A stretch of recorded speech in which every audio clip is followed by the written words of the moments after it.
আরো জুম করে দেখি। আর জুম হবে না, 10x। এই গ্রামে আমি বড় হয়েছি, এইগুলো জায়গাতে কত আড্ডা মারছি সবাই মিলে, এখন কেউ নাই। হ্যাঁ, আমি এই গ্রামে বড় হয়েছি।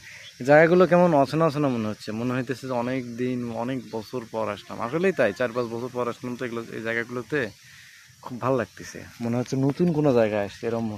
এই গ্রামে যেদিকেই যে লোককেই দেখি কোনো না কোনো কাজে ব্যস্ত। এই যে হাঁসগুলো একটু দেখি বড় করা যায় কিনা। হ্যাঁ, এই বিলে হাঁসের অভাব নেই গো। একটা জায়গা ছিল, সব থেকে ইন্টারেস্টিং একটা ঘটনা, একটা জায়গা ছিল যে জায়গাতে, বুঝছিস ফাইম, ভেতরে একটা জায়গা আছে, ওই জায়গাতে চুয়ে তো আছে, আমি সেটা বলতেছি না। ওই জায়গাতে তোর হচ্ছে সবগুলো হাঁস যায় ডিম পাড়তো। ডিম পাড়তো যে রুবেল আছে না, ওর দাদি আমাকে বারান্দায় যে প্রতিদিনই শুয়ে থাকে, এটা করে মাদুর নিয়ে এসে বুড়ি হয়ে গেছে। তে ওর দাদি কি করতো, সেই জায়গাটা দেখতে পাইছে যেখানে ডিম, প্রত্যেক দিন সকালবেলা যাইতো, 5-6টা করে হাঁসের ডিম নিয়ে চলে যেত। আর খালি গল্প দেয় যে আজকেও ডিম নিয়ে আসলাম।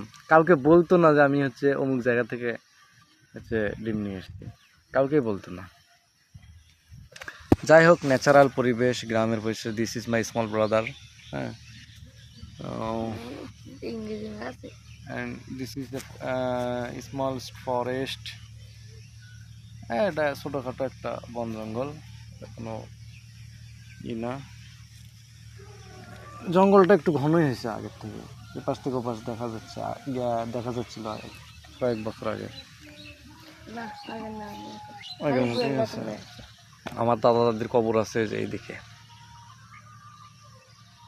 এই যে এই বাড়ির পাশ দিয়ে এইদিকে বাম সাইড দিয়ে ঢোকা লাগে। মানে আমার কাছে সব কিছু কেমন সুন্দর লাগতেছে, মনে হচ্ছে আকাশ, আকাশ ভরা তারা, তারা ভরা আকাশ। দেখি জুম করা যাচ্ছে না তো। এই যে এটা আমার ছোট ভাই।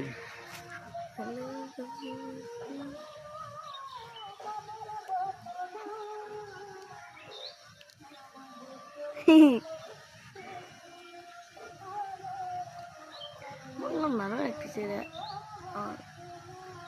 ভালো লাগতেছে না। Wow, cutting. ঠিক আছে।